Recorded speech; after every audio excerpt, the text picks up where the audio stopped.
So after ending the instrument use कि हम लोग कैसे इंस्ट्रूमेंट का यूज करते हैं, आज हम लोग और थोड़ा सा आगे बढ़ते हैं अपने सिग्निफिकेंट फिगर्स की तरफ। ठीक है, सिग्निफिकेंट फिगर्स का लेक्चर वैसे तो बहुत ही आसान है, बट हम बच्चे गलतियां कर देते हैं। क्या गलती करते हैं, कैसे करते हैं, इस चीज को आज हम देखेंगे। क्या गलती नहीं करनी है, कौन कौन से रूल्स हमारे पास सिग्निफिकेंट फिगर्स के अंदर होते हैं, ये सारी चीज हम लोग देखेंगे। ठीक है, कल बेटा आप लोगों ने एक चीज तो देख ली थी कि आप लोगों के पास जितना अच्छा इंस्ट्रूमेंट होगा उतने अच्छे से आप प्रिसाइज वैल्यू निकाल सकते हो और एरर्स कम होंगे, है ना। यानी कि किसी भी चीज का प्रिसीजन उसके इंस्ट्रूमेंट पे डिपेंड करेगा कि आप कौन सा इंस्ट्रूमेंट लेते हो। चलो मैं आज आपको दो चीज बताता हूं। एक तो होती है आपकी एक्यूरेसी और दूसरा होता है आपका प्रिसीजन। क्या क्या चीज, एक एक्यूरेसी और दूसरा प्रिसीजन। अब एक्यूरेसी और प्रिसीजन में क्या फर्क है, आइए देखते हैं। देखो बेटा, एक्यूरेसी होता है कि किसी भी ट्रू वैल्यू के आप कितना क्लोज पहुंचे हैं वो आपकी एक्यूरेसी होती है। मान के चलिए मैंने कहा मेरे पास किसी भी एक ऑब्जेक्ट का जो मास है ना वो है आधा किलो। कितना माना मैंने, आधा किलो। अब एक बंदा किसी चीज से मेजर कर रहा होगा, मैंने आधा किलो मास बोला, आधा किलो का मास का मतलब 0.500 ग्राम हो गया, 500 ग्राम हो गया। चलो ऐसे मान के चल लेता हूँ, 500 ग्राम हो गया, 5 केजी तो 0.5 केजी होगा, 500 ग्राम हो गया। अब यहाँ पर मुझे एक चीज समझ में आ रही है कि ये 500 ग्राम का जो मास है ये एक बंदे ने बोल दिया, बट अगर मैं आपसे बोलता हूँ कि इसे सिग्निफिकेंट फिगर्स के टर्म से बताइए या ये बताइए, तो आपकी वैल्यूज थोड़ा बहुत चेंज करेंगे। मैं कहूंगा अप टू 2 सिग्निफिकेंट फिगर्स बताओ, अप टू 1 सिग्निफिकेंट फिगर बताओ। क्या है ये हम लोग आगे भी धीरे धीरे देखने वाले हैं, अभी पता पड़ेगा थोड़ी देर। अब ऐसे ही अगर मैं आपसे कहता हूं कि क्या प्रिसीजन से कोई फर्क पड़ेगा। प्रिसीजन क्या होता है, देखो एक्यूरेसी का तो मतलब है कि किसी भी नॉर्मल वैल्यू जो ट्रू वैल्यू है उसके कितना क्लोज आप पहुंचे। जैसे एक ने मैंने बोला 500 ग्राम, एक कहता है सर जो मेरी रीडिंग आई है 478 आई है, एक कहता है 497 आई है, तो कौन एक्यूरेट है इन दोनों में से? 497 वाला। पर प्रिसाइज कौन है? 478। नहीं, प्रिसाइज अभी हम लोग बता ही नहीं सकते, दोनों ही बराबर ही है।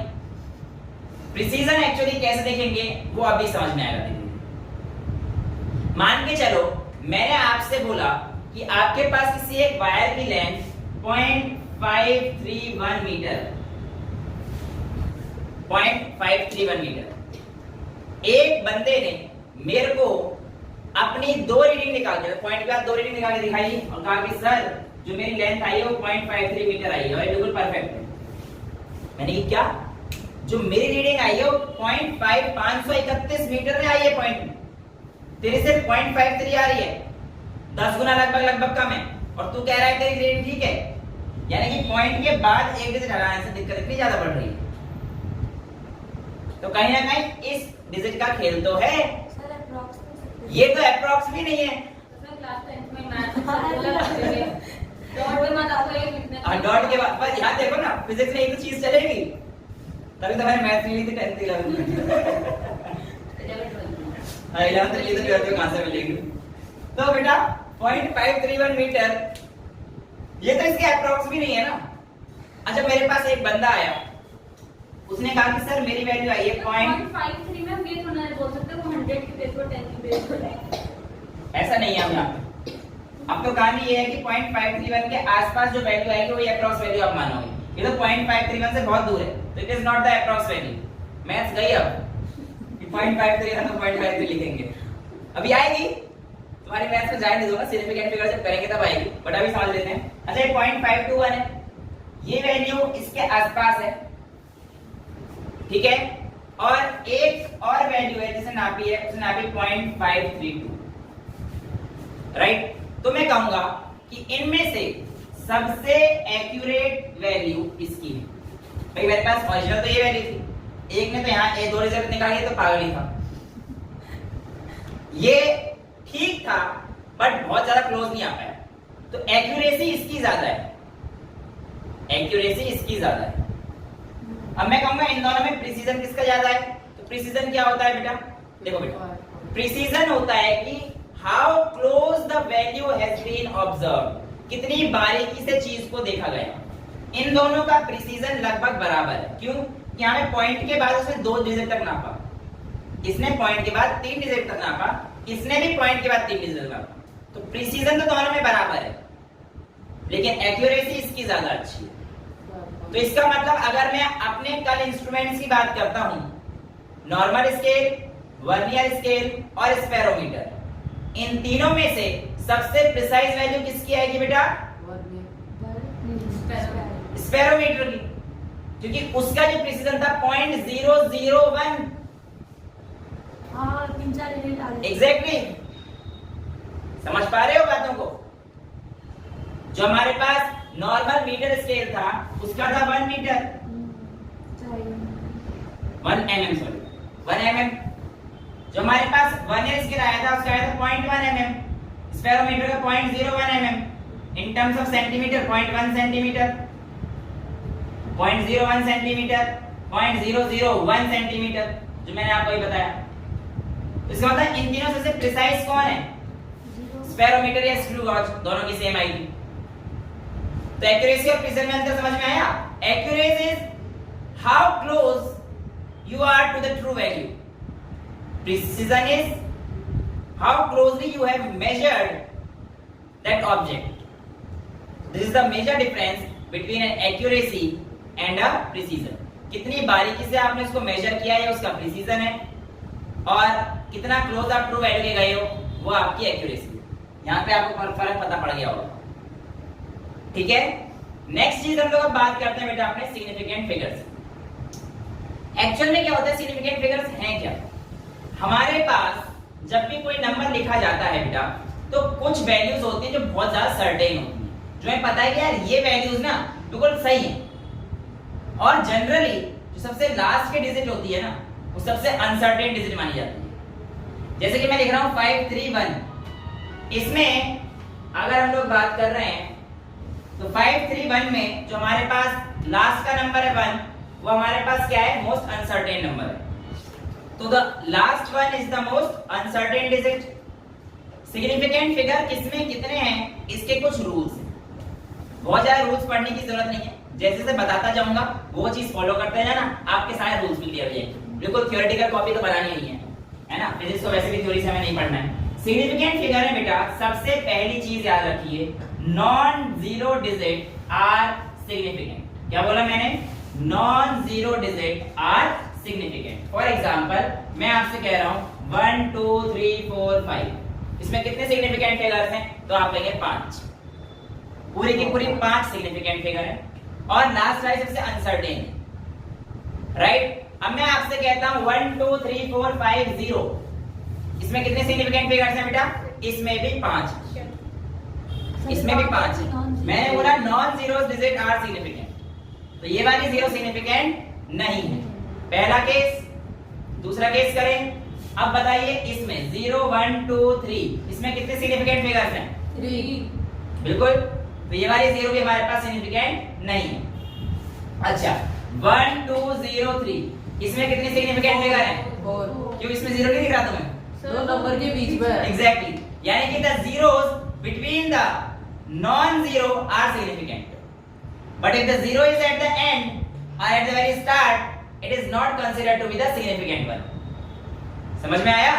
अगर दो नॉन जीरो डिजिट के बीच में कोई जीरो होता है तो वो सिग्निफिकेंट कंसीडर किया जाता है, बट अगर हमारे पास जीरो एंड में है या शुरू में है तो वो सिग्निफिकेंट नहीं।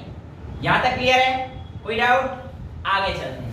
आगे हमसे कहता है 1 2 3.0, इसमें क्या अंतर आ गया? कितने सिग्निफिकेंट फिगर्स हैं इसमें? 3। मुझे उम्मीद थी बोलोगे, पहली बार पढ़ रहे हो, तो बेटा याद रखना इसमें 4 है सर, क्योंकि पॉइंट के बाद राइट साइड में जो भी जीरो आएगा वो सिग्निफिकेंट। एग्जैक्टली, पॉइंट के बाद जो राइट में डिजिट आएगी, राइट नहीं, पॉइंट के बाद जो जीरो आएगा वो सिग्निफिकेंट है, पॉइंट के बाद जो जीरो आएगा वो सिग्निफिकेंट है। इट मींस दिस फिगर है 4 सिग्निफिकेंट फिगर। हाँ जी, अब ये देखते जाओ, आगे देखते हैं 0.00243, इसमें कितने सिग्निफिकेंट फिगर है बेटा?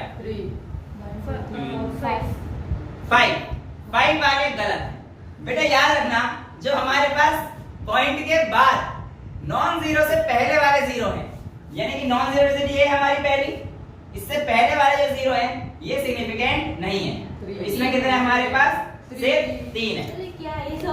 अब ये तो बेटा यही खेल है कि कौन से रूल क्या लगेंगे, यही चीज आपको बतानी है और ये सिग्निफिकेंट फिगर से मजा है। समझ आ रहा है इतना? अच्छा अगला देखते हैं। अगला भी कोई ना कोई रूल कुछ ना कुछ कह रहा होगा।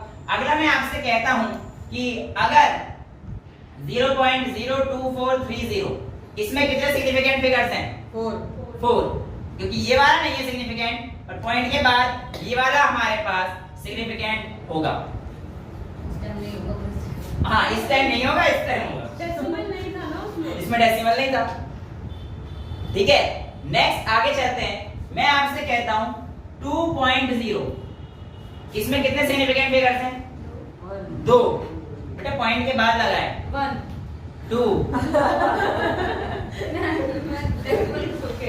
तो डेसिमल के बाद नहीं, टोटल डेसिमल के बाद नहीं पूछा मैंने। अगर क्वेश्चन ऐसे पूछ सकता है कि डेसिमल के बाद कितने सिग्निफिकेंट फिगर, तो आंसर बनाए।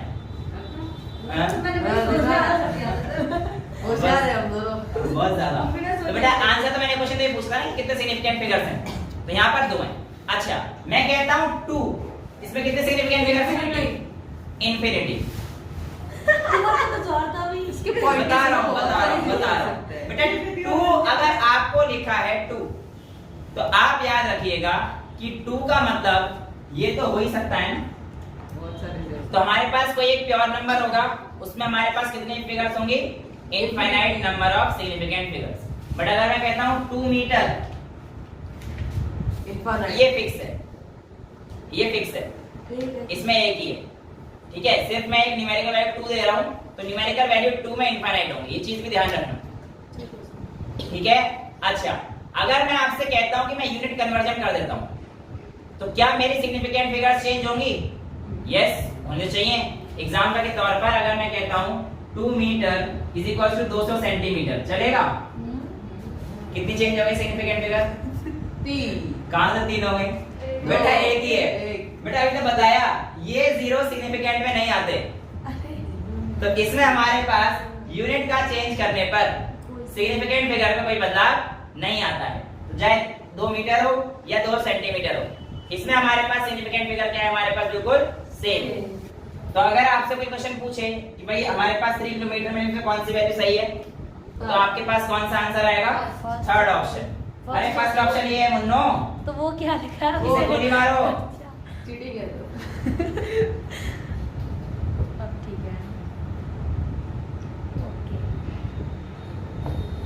अब मैं आपसे एक क्वेश्चन पूछ रहा हूँ सिंपल सा कि भाई 3 किलोमीटर इनमें से किस फिगर के बराबर है, या कौन सा ऑप्शन सही है? तो आपको दिखने में 4 ऑप्शन लग रहे हैं पर ये गलत हो जाएगा, क्योंकि आपको पता है कि यहाँ पर हमारे पास सिग्निफिकेंट वैल्यू की टर्म्स में आंसर बन रहा है, तो यहाँ पे सिर्फ एक सिग्निफिकेंट फिगर, तो आपको आंसर भी एक ही देना है। आप और ऑफ दीस में देना, दिखने में यहाँ पे सब बराबर ही दिख रहे हैं, बट ये बराबर नहीं है।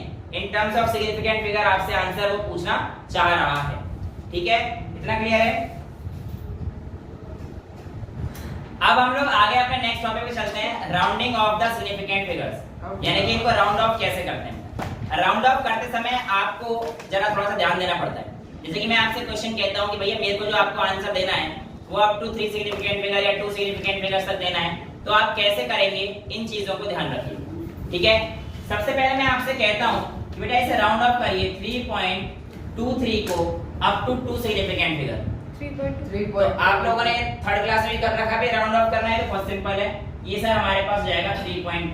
वेरी गुड बेटा, अगर 3.47 है तो कितना कर दोगे? 3.5। क्यों करा? अच्छा हाँ अच्छा ये भी गलत बोल दिया था, मुझे लगा एक आध बच्चों ने सही सही बोल दिया होगा।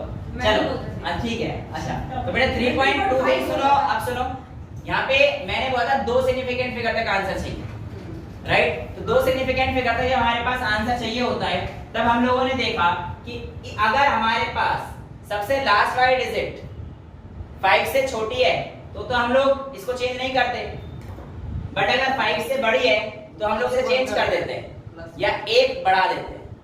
यानी कि अगर हमारे पास यहाँ पे 6, 7, 8, 9 होगा तो हमारे पास ये वैल्यू बढ़ जाएगी, 3.5 हो गया। बट मेरा सवाल है कि अगर परफेक्ट 5 होगा तब क्या होगा? 2 6 ऐसा नहीं होगा, मैंने फिर बोला। तो 5 का ऊपर सुनो। मल्टीप्लाई सुनो बेटा, अब यहाँ पर मेरा सवाल है कि परफेक्ट 5 होगा तब क्या होगा? परफेक्ट 5 होने पर कुछ घपला तो है, तभी तो मैं पूछ रहा हूँ, वरना तो नहीं पूछता। फॉर एग्जांपल अगर मैं आपसे कहता हूँ 3.45 और 3.35 और 3.356, इन सबको आपको 2 सिग्निफिकेंट फिगर में लिखना है। तो पहला वाला क्या आ जाएगा बेटा? 3.4। अच्छा, इसका 3, इसका 3.5 नहीं 3.36 हाँ 3.36 बोलते जाओ, शाबाश। मैं बोल रहा हूँ 2 सिग्निफिकेंट फिगर चाहिए मुझे, 3 में आंसर दे रहे हैं। इन्हें शर्म नहीं आ रही बिल्कुल भी। मैं क्या कह रही थी 3.6 3.6 वह काम अच्छा, कर हाँ, 3.4 मतलब आंसर मेरे पास बहुत सारे आ चुके हैं, 4 5 6 सारे। चलो जैसा भी है, जीरो वैल्यू आई है, वैसे तो 4 आएगा राइट आंसर, बट आइए देखते हैं कैसे। देखा 6 बोल के कह रही है देखा। अच्छा लड़ो लड़ो क्यों रही है? सॉरी सॉरी, मेरी गलती है, मेरी गलती है, मैंने पूछ लिया। अच्छा अच्छा अच्छा, लड़ाई खत्म करते हैं। इधर इधर इधर बेटा, अब सुनो, यहाँ पर बेटा मेरे पास जो वैल्यूज है सिग्निफिकेंट फिगर की कुछ गलत है। आइए देखते हैं कैसे। सबसे पहले तो याद रखना, अगर 3 5 के बाद यानी कि 5 के बाद अगर कोई भी नंबर है 1 से लेकर 9 तक कोई भी नंबर है, तो आपको जो इससे पहले वाला नंबर है उसको 1 बढ़ा देना है अगर 2 सिग्निफिकेंट फिगर रखनी है। यानी कि 5 के बाद 1 से लेकर 9 तक कोई भी नंबर हो तो आप इसको 1 बढ़ा देंगे, तो आपके पास वैल्यू कितनी आ जाएगी? 3.4 आ जाएगी। सेकंड का भी 3 ठीक है? हैं 3 सिग्निफिकेंट लेनी हो तो बेटा 3 सिग्निफिकेंट फिगर लेनी है, 3.356 है ना? 3.36 3.356 है, तो 5 इसके आगे जो लास्ट है 5 से बड़ा है, तो क्या हो जाएगा? 3.36। अच्छा हाँ तो ये तो सिंपल ये वाला रूल लग जाएगा ना, तो थर्ड क्लास वाला रूल लगेगा। अभी हम लोग सीख रहे हैं 11th क्लास वाला रूल, है ना? 11th क्लास वाला रूल देखते हैं क्या कहता है हमसे। यहाँ पर देखिए बेटा, यहाँ पर हमसे कहा जाता है कि अगर आपके पास एंड की डिजिट 5 है और आपसे राउंड ऑफ करने के लिए बोला है, तो आपको देखना है कि आपकी प्रीसीडिंग डिजिट 5 से पहले वाली डिजिट इवन है या ऑड है। अगर वो इवन है तब तो उसमें कोई भी चेंज ना करें, जैसा है वैसा ही रख दीजिए। लेकिन अगर प्रीसीडिंग डिजिट आपकी ऑड है तो उसमें आप +1 कर दीजिए। इसका मतलब आपके पास जो करेक्ट आंसर आएगा वो 3.4 आएगा। देखा मैंने तीनों में प्रिपेयर याद आया याद आएगा, आराम से बैठो सब याद आएगा। आ गया। ठीक है, तो ये वैल्यूज आप लोगों से पूछी जाती है राउंड ऑफ करने के लिए। इतना ही पूछा जाता है, राउंड ऑफ में तुमसे इससे ज्यादा नहीं पूछा जाएगा कि भाई ये ऑर्डर आएगा क्या करेंगे, पीछे करेंगे, 5 होगा तो क्या करेंगे, 5 नहीं होगा तो क्या करेंगे। ये वैल्यूज आप लोगों से पूछी जाती है। ठीक है, यहाँ तक तो कोई दिक्कत नहीं है। अब हम लोग आगे बढ़ते हैं, एडिशन, सब्ट्रैक्शन, मल्टीप्लिकेशन और डिवीजन। सबसे पहले बेटा एडिशन और सब्ट्रैक्शन की बात कर लेते हैं। देखो बेटा, एडिशन और सब्ट्रैक्शन में हमसे अगर बात करी जाए कैसे करते हैं सिग्निफिकेंट फिगर्स को, तो टू बी वेरी ऑनेस्ट यहाँ पर सिग्निफिकेंट फिगर से मतलब ही नहीं होता है। सच्ची में यहाँ पर सिग्निफिकेंट फिगर से मतलब ही नहीं होता है। यहाँ पर ये देखा जाता है कि पॉइंट के बाद जो लीस्ट नंबर है वो कितना है और उस टर्म्स में आपको आंसर देना होता है। मतलब ऐसे थ्योरी समझ में नहीं आएगा। यहाँ पर देखिए, मैं आपसे कहता हूं 3.24 प्लस 4.384 प्लस 4.1, आपको ये वैल्यूज दे रखी है, आप इनको ऐड करेंगे तो आपको पता है आपको ऐड कैसे करना है। 4.384 4.100, यानी कि आपके पास ये आएगा 4 3 1 4 2 6 1 7 4 4 8 3 11 11.724। अब आप अगर यहाँ पर ध्यान से देखेंगे, जो मैंने पहले रूल बताया था 3 किलोमीटर वाला, उसके हिसाब से 11 नहीं ठीक है इतनी तो गंदी कैलकुलेशन नहीं है बेटा मेरी। So what? आपको यहाँ पे दिख रहा होगा कि 11.724 में से हमें सबसे कम सिग्निफिकेंट फिगर यहाँ पर दिख रहा है, राइट? यानी कि हमें 11 पे आंसर छोड़ देना चाहिए, लेकिन ऐसा नहीं करेंगे। मैंने अभी आपको समझाया कि एडिशन या सब्ट्रैक्शन में हम लोग वो देखते हैं कि पॉइंट के बाद मिनिमम नंबर ऑफ वैल्यू किस टॉपिक में, किस पॉइंट में, किस वैल्यू में दे रखी है। मतलब मिनिमम पॉइंट का जो मिनिमम नंबर ऑफ टर्म्स है वो किस वैल्यू में। तो यहाँ पे मुझे दिख रहा है कि इस वैल्यू में पॉइंट के बाद सिर्फ एक टर्म है, तो मेरा जो आंसर आया है उसमें इसको नहीं छेड़ूंगा, पॉइंट के बाद सिर्फ एक डिजिट तक आंसर दूंगा, इसलिए मेरा जो आंसर आएगा वो 11.7। अगर आपने गलती से भी 11.724 लिखा और उस पर टिक लगा दिया तो आपका आंसर गलत हो जाएगा। ये एडिशन में हमारे को ये देखना होता है कि दिए गए नंबर में जो मिनिमम वैल्यू है डेसिमल के बाद वहीं तक आपका आंसर आना चाहिए। Same rule applies for subtraction, ठीक है? यहां तक तो कोई दिक्कत नहीं है। तो एडिशन और सब्ट्रैक्शन समझ में आ गया है। आगे चलते हैं डिवीजन एंड मल्टीप्लिकेशन। कुछ नहीं है, डिवीजन मल्टीप्लिकेशन बिल्कुल बेसिक रूल है, वो अपना सिग्निफिकेंट फिगर पे ही चलेगा। डिवीजन एंड मल्टीप्लिकेशन मान के चलिए 2.4 into 2.4 दे, ठीक है? अब आप अगर इसे करेंगे तो आपके पास 5.76 आएगा। भाई वैल्यू तो हमारे पास 5.76 आएगी। अब मैंने कहा कि मुझे जो आंसर चाहिए वो हमारे को दो सिग्निफिकेंट फिगर्स तक ही चाहिए, तो हमारे पास जो वैल्यू आएगी वो कितनी आ जाएगी? 5.7, ठीक है? तो क्योंकि हमारे पास यहाँ पर दो सिग्निफिकेंट फिगर है तो आपके पास ये ऑप्शन दे रखा होगा और आप इसे टिक करके आएंगे और आपका आंसर हो जाएगा गलत। 5.8 आना चाहिए 5 एग्जैक्ट राउंड ऑफ करना पड़ेगा टू सिग्निफिकेंट फिगर्स तक हमें यहाँ पर, और इस वैल्यू को अगर हम लोग ध्यान देंगे तो 6 से बड़ी है, इसलिए जो इसकी वैल्यू आएगी वो हमारे पास 5.8 आ जाएगी। डिवीजन और मल्टीप्लिकेशन सेम रूल डिवीजन में भी अगर आपको मान के चलिए 3.24 और 1.8 दे रखा है,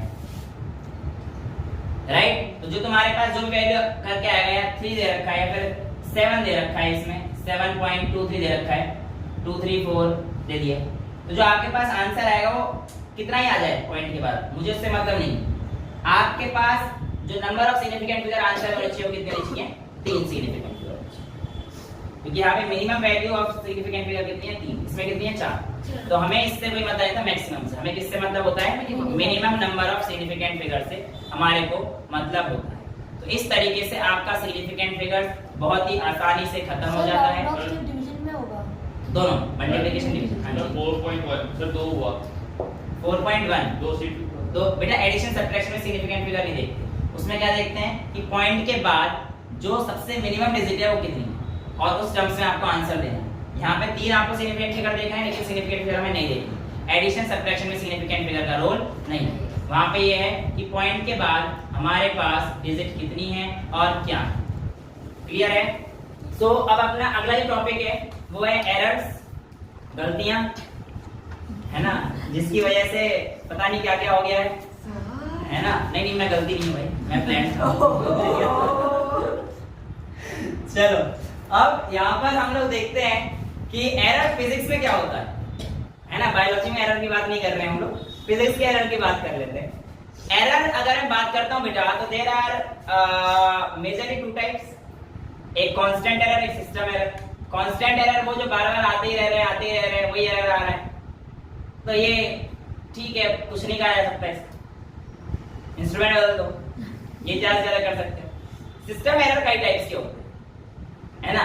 एरर ड्यू टू इम्परफेक्शन, तरीका ही नहीं है, फिर भी करे जा रहे हैं। नहीं बेटा इंस्ट्रूमेंट सही बनाते हैं, लेकिन आप लोग क्या करते हैं ना, उसके स्पेस ही मार देते हैं इंस्ट्रूमेंट। एग्जांपल के तौर पर आपको एक इंस्ट्रूमेंट दिया करने के लिए, स्केल दे दिया सपोज करो, अब स्केल से नाप करते करते कोना ही घिस दिया उसका, अब कोना घिस गया तो भाई रीडिंग में दिक्कत जाएंगी, है ना? आपको वर्नियर कैलिपर से डेप्थ नापने के लिए आप डेप्थ को पूरा घुरेद रहे हो, धीरे धीरे वो आती है। इसके अलावा एक्सटर्नल कंडीशन जैसे कि टेम्परेचर, प्रेशर, इन सब से भी फर्क पड़ता है रीडिंग में, राइट? क्योंकि आपको पता है मेटल की प्रॉपर्टी होती है, जाड़ों में कॉन्ट्रैक्ट हो जाता है और गर्मियों में लेंथ बढ़ जाती है, तो इसकी वजह से भी एरर आ सकते हैं। इसमें तो आपको कोई रोल नहीं है ना? मैं थोड़ी हर बार तुम्हारी गलती होगी, ठीक है ना? और दूसरी, कुछ बच्चे ऐसे होते हैं, कैसे, जैसे बात तो यहाँ कर रहे हैं और रीडिंग क्या आ रही है तेरी, उधर देख के अपनी रीडिंग देख यार मेरी कितनी आ रही है, मतलब अपना नहीं देखेंगे, जो उसकी आ रही है वही लिख देंगे। तो बहुत सारे एरर्स जो है हमारे पास इसमें कलेक्टिवली आ रहे हैं। तो व्हाट इज एरर?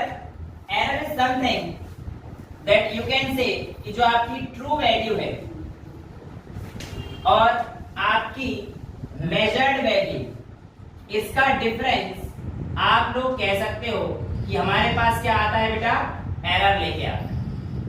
चलेगा? परफेक्ट। देखिए आपने जो मेजर्ड वैल्यू लिया उसमें तो गलती, ट्रू वैल्यू थोड़ी गलती होगी। ट्रू वैल्यू तो मैं स्टैंडर्ड वैल्यू डिटेक्ट नहीं कर पाया होगा। नहीं, ऐसा कुछ नहीं फिर टेंपरेचर प्रेशर ना भी करते हैं। एक स्टैंडर्ड टेंपरेचर वगैरह पे फिक्स कर रखा है।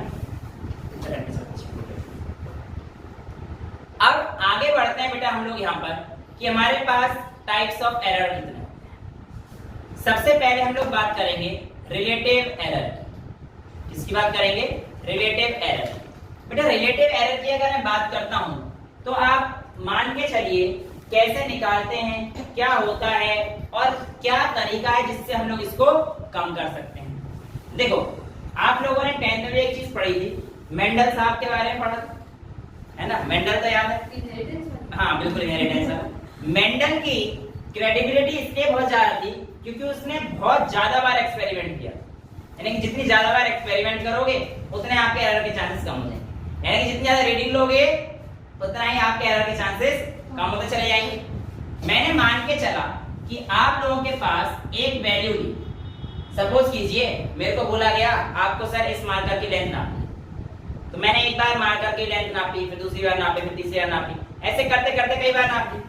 लेट्स से कि मैंने जो पहली वैल्यू नापी वो A1 थी, फिर A2 आई, फिर A3 डॉट डॉट डॉट, हर बार पॉइंट में कुछ ना कुछ अलग आ रही थी कि अब तो मेरे पास वर्नियर कैलिपर भी था और भी अच्छे इंस्ट्रूमेंट से करते करते हम लोग आगे आगे तक चले, राइट? तो मैं कहता हूं कि इतनी बार, मुझे नहीं पता मैंने कितनी बार वैल्यू ले ली, n नंबर ऑफ टाइम्स मैंने वैल्यू ली, बट मेरे पास इस मार्कर की जो एग्जैक्ट वैल्यू आएगी तो मुझे नहीं पता, बट मैं बिल्कुल ट्रू वैल्यू तक कैसे पहुंच सकता हूं?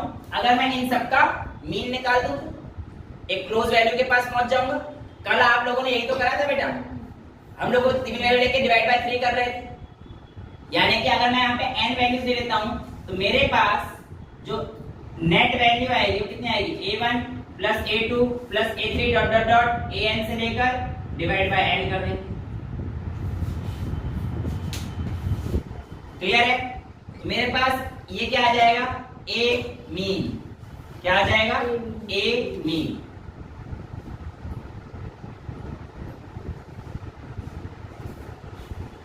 इतना क्लियर है? तो मैंने पहले मीन वैल्यू निकाली। अब मेरे से पूछा गया कि सर आपके इसमें एरर, रिलेटिव एरर कितना था? तो अब मेरे को यहां से वैल्यू मिलेगी A मीन, राइट? फिर मेरे को क्या निकालना पड़ेगा? Delta A। डेल्टा मतलब होता है बेटा डिफरेंस। क्या होता है डेल्टा का मतलब? डिफरेंस। तो डेल्टा A1 निकालने के लिए आपके पास जो मीन की वैल्यू आई है उसमें से इसे घटाइए, फिर A2 निकालने के लिए इसमें से घटाइए। देखिए जैसे डेल्टा A1 हो जाएगा A mean minus A1, similarly delta A2 हो जाएगा A mean minus A2, similarly delta A3 हो जाएगा A mean minus A3 and so on. अब एक चीज जो मेरे दिमाग में आती है वो ये है कि सर इसकी वैल्यू तो हमारे पास कई बार नेगेटिव भी आ सकती है। ये जरूरी थोड़ी है कि हमारे पास, अगर मान के चलो आपके पास मीन वैल्यू आ गई 4.6 लेट्स से, बट आपके यहाँ पे मेजर करते कई बार वैल्यू 4.8 भी गई होगी, तो इस केस में तो यहाँ पे नेगेटिव आ जाएगी सर, तो दिक्कत हो जाएगी। बेटा याद रखना, आपको जब भी delta A, delta A1, delta A2 निकालने हैं तो इनके सिर्फ मॉड वाली वैल्यूज लेनी।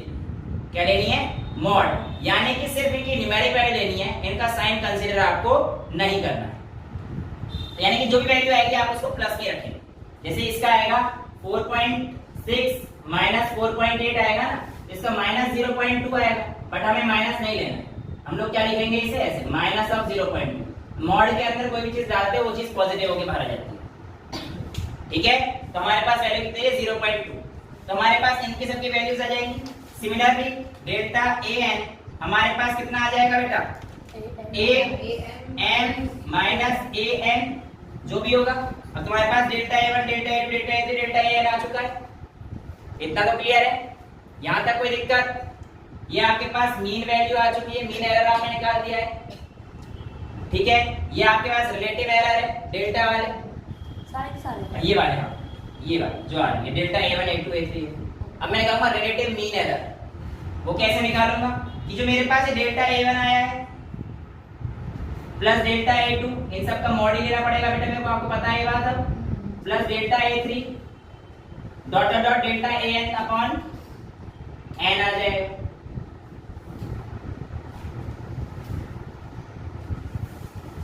ठीक है, वैसे से relative means absolute mean error बोल, ठीक है। रिलेटिव अभी हम लोग रिलेट करेंगे जब इसको इससे तब आएगा। रिलेटिव में मतलब हम लोग रिलेशन निकालें, ठीक है। ये अभी हमारे पास एब्सोल्यूट एरर, एब्सोल्यूट एरर मतलब पहले हमारे पास ये आया मीन एरर, अब इसका ये एक वैल्यू है आपके पास, ये आपने जो रीडिंग नोट करी थी वो आपके पास A1 A2 A3। अब आपने क्या किया, नीचे इस सब का मीन निकाल लिया, ये मीन निकाला तो ये आपके पास आ गया एब्सोल्यूट मीन, ये मिलता है एब्सोल्यूट मीन, ठीक है। यहाँ पे समझ पा रहे हो आप? अब फिर आपने एब्सोल्यूट लेके गए, ये A मीन आ गया, ऐसे हमारे पास फिर डेल्टा A मीन आएगा। ये किसका आया भाई? ये हमारे पास क्या है, डेल्टा है। जब आप मीन वैल्यू से माइनस कर रहे हो फिर यहाँ पे आपके पास क्या आएगा, delta A mean,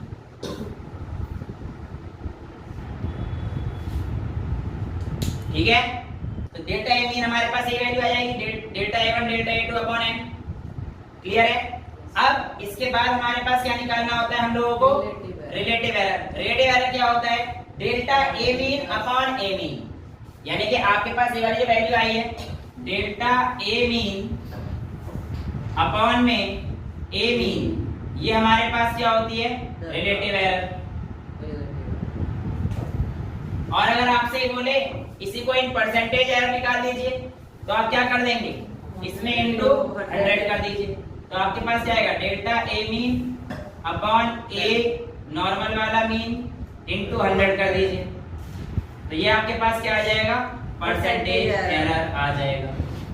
this is how absolute error, फिर उसका मीन, फिर उसके बाद आपके पास मीन एब्सोल्यूट एरर, फिर उसके बाद आपका रिलेटिव एरर, और फिर लास्ट में परसेंटेज एरर। ये चीज निकालने को कहते हैं। एक क्वेश्चन कर लेते हैं ताकि आप लोगों को ये सारी चीजें निकालने को आ जाए, इससे अच्छा तो कोई टॉपिक ही नहीं होगा अगर आप क्वेश्चन कर लेते हैं। मैं कहता हूँ अगर एक लेंथ है, किसी भी एक रॉड की लेंथ है, वो आपको दे रखी है 5 बार नापने पर 2.46, 2.48, 2.49, 2.50 और 2.48। आप बताइए इसमें एब्सोल्यूट एरर कितना होगा, आप बताइए इसमें एब्सोल्यूट मीन एरर कितना होगा, आप बताइए उसमें रिलेटिव एरर कितना होगा, और आप बताइए कि उसमें परसेंटेज एरर कितना होगा। चलिए, जिन्होंने कर लिया वेरी गुड, जिन्होंने नहीं करा यहाँ पे 2 मिनट में देख लीजिए। सबसे पहला स्टेप बेटा हमें क्या निकालना है, एब्सोल्यूट वैल्यू। तो एब्सोल्यूट मीन कैसे निकालेंगे, 2.46 प्लस 2.48 प्लस 2.49 प्लस 2.50 प्लस 2.48, इसको मेरे को डिवाइड कर देना है किससे, 5 से। जब आप इसे डिवाइड करेंगे तो आपके पास कितना आ जाएगा बेटा, मतलब 12.41 divided by 5 it will equal 2.482, और इसे राउंड ऑफ करना है हमें 2 सिग्निफिकेंट फिगर्स तक। पॉइंट के बाद हमारे पास 2 हैं, ठीक है सब में, तो हमारे पास 2.48 will be the absolute value. पहली चीज क्लियर हो गई है। उसके बाद हमें क्या निकालना था, mean absolute error. Mean absolute error में हमारे को क्या करना है, सबका delta A1 delta A2 delta A3 delta A4 delta A5 लेना है। तो डेल्टा A1 क्या आ जाएगा बेटा, 2.48 माइनस 2.46। सिमिलरली डेल्टा A2 कितना आ जाएगा, 2.48 minus 2.48। Delta A3 2.48 minus 2.49। Delta A4 2.48 minus 2.50, और डेल्टा A5 2.48 माइनस 2.48। यानी कि ये तो 0 हो जाएगा और ये भी 0 हो जाएगा, ये बचेगा कितना बचेगा, 0.02। ये कितना बचेगा, 0.01। ये कितना बचेगा, माइनस का 0.02। क्या ये सही है, हाँ सर सही है, लेकिन मॉड ले लेना, इसलिए हम प्लस में ही लेंगे। आप इसको इससे काट के 0.01 मत निकाल देना भगवान के लिए, प्लीज प्लीज ऐसी गलती मत करना। आपको क्या बताया मैंने कि जो मीन एब्सोल्यूट एरर आएगा वो सारे के सारे ऐड ही होंगे, सारे के सारे ऐड ही होंगे। अच्छा बेटा आजा कोई, बैठ जाओ, ये क्लास और होगी। ये सारे हमारे पास क्या होंगे, ऐड ही होंगे। तो हमारे पास दो वैल्यू तो कट गई, तो हमारे पास नेट वैल्यू क्या आई है, यहाँ पे लिखता हूँ 0.02 plus 0.02 plus 0.01 divided by 5 and it will be equal to your 0.05 by 5 यानी कि 0.01। ये आपके पास क्या आ गया है, डेल्टा ए मीन। अब आपको पूछा था करेक्टेड लेंथ कितनी होगी बेटा, यानी कि आप लोगों ने जो लेंथ ली है अगर आप उसको करेक्ट करेंगे तो वैल्यू कितनी आएगी। देखिए ए मीन आपके पास क्या है 2.48, तो आपके पास जो लेंथ लिखनी पड़ेगी उसे ऐसे लिखते हैं 2.48 और उसमें प्लस माइनस, यानी कि प्लस भी हो सकता है माइनस हो सकता है, कितना 0.01। तो ये आपके पास करेक्टेड लेंथ आ जाएगी। इसके बाद जो चीजें हैं उसे भी देखते हैं। हमें क्या तक निकाल लिया हम लोगों ने, अभी एब्सोल्यूट मीन एरर तक निकाल लिया है, और हमें क्या निकालना पड़ेगा, रिलेटिव एरर। रिलेटिव एरर कैसे निकालते हैं बेटा, delta A mean upon A mean. तो आप लोग निकाल लीजिएगा रिलेटिव एरर, डेल्टा ए कितना है 0.01 अपॉन ए मीन कितना आया है 2.48। ये हमारे पास क्या आ जाएगा बेटा, रिलेटिव एरर, और परसेंटेज एरर कितना आ जाएगा हमारे पास इनटू 100 कर देंगे तो हमारे पास परसेंटेज एरर आ जाएगा। ठीक है, तो दिस इज द आंसर जो आपके क्वेश्चन का था, और इस तरीके से हम लोगों ने यहाँ पर अपने एरर की शुरुआत कर दी है। अभी एरर में हमारे पास एक टॉपिक और बचा है, इसमें हम क्या पढ़ेंगे, कॉम्बिनेशन ऑफ एरर, और फिर कुछ अच्छे क्वेश्चंस करके जो आपके पास ये सिग्निफिकेंट फिगर्स के थे, इससे पिछले यूनिट्स एंड मेजरमेंट के और कॉम्बिनेशन ऑफ एरर्स के। कल ये टॉपिक ऑलमोस्ट खत्म हो जाएगा और फिर हम लोग आएगा देखें यस न्यूमेरिकल्स ये होंगे, और आप लोगों के इसके आगे के जो कॉम्बिनेशन ऑफ एरर्स हैं वो भी होंगे। That's all for today, thank you so much. अब आगे आएगा सब कर कर ये सारे, इसमें क्या प्रैक्टिकल कराऊंगा, 1 + 1 से 1 3 2 होते हैं, कमाल वाली बात कर रही है।